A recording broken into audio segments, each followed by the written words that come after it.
name is Pavan Singh. I work for WindRiver.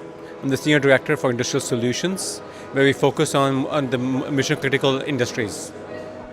Tomorrow you will be having a keynote presentation here at the event where you'll talk about how to power the next phase of industrial IoT systems. Can you give me some more insights into what topics you'll cover and what the main takeaways from your presentation are?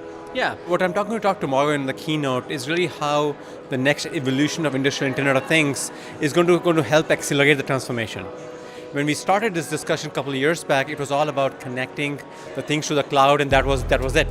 But now what we're seeing is that the entire stack has to be adapted and transformed for the industrial Internet of Things. That means right from the controller to your on-prem cloud to the cloud. Everything has to work together in a way that we can go from simple connected things to intelligent connected things.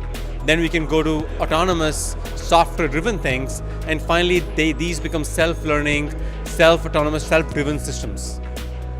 What do you see as the main challenges with all these industrial IoT systems that are currently arising? There are three big challenges that the companies are currently facing. Number one is the proof of concepts that were set up. Some of them have been successful, some of them haven't been successful. But now the main challenge is to take them from a proof of concept to production. That means now we go from a proof of concept that was done in a small setting to now rolling out in a production environment to a large number of sites or organizations. So with that comes both the challenge of thinking about production deployment as well as organization challenges.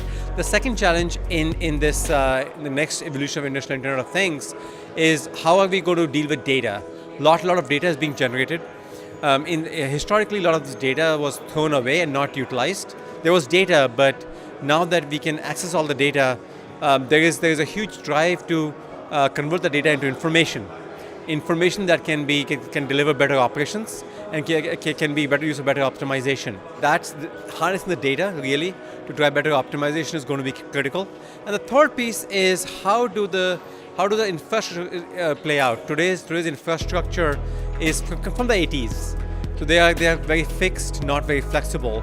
But as we think more about you leveraging data, being more flexible, now what is the infrastructure that has to be deployed in the factory environment?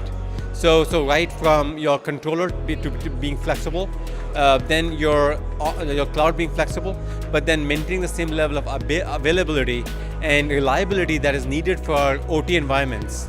That's going to be the third challenge. If we think about security issues that come along with all these, what do you think is the biggest one or some of the biggest security challenges that people are facing or that companies are facing right now? I think from a security perspective, what happened is kind of like the IT environment, the information technology environment. A lot of the companies deployed their solutions and then thought about security. So that didn't work because unless security is built in from the ground up, it's very difficult to implement security and be able to deliver the kind of security requirements that are being pushed on. So the two biggest challenges that companies are facing now is that they have to redo their solutions with security at the center of it. And number two, there are a lot more new compliance regulations that are being developed by the governments or the governing bodies that these companies have to now implement. So they have to shift a little bit on what they have done. Let's think of the space of the IoT space within the coming 2 years. Where do you see the biggest changes and which industries do you think will be affected the most? I think actually what we think is that the changes are going to be uniform throughout a lot of the mission critical industries. That includes the oil and gas, the manufacturing, transportation, healthcare. Because what has happened is a lot of these industries were so focused on availability, safety, and criticality that they didn't really look at adopting new technologies. So there has been what I call the technology debt that these companies are facing. But now, because of the external requirements, the market is asking them to be much more scalable, much more flexible. So now they have to catch up very quickly. So all of these industries are looking at not just adopting technology, but transforming the way they thought about solving the problems. So it means thinking about the infrastructure, thinking about the people, thinking about the processes as well. What are your first impressions of the conference so far, and what are you hoping to take away from these 2 days here at the event? The conference has been amazing. It's lots of great energy.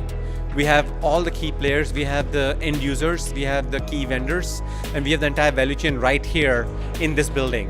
So what is happening is the conversations that probably took years and years to happen are happening today, in these 2 days.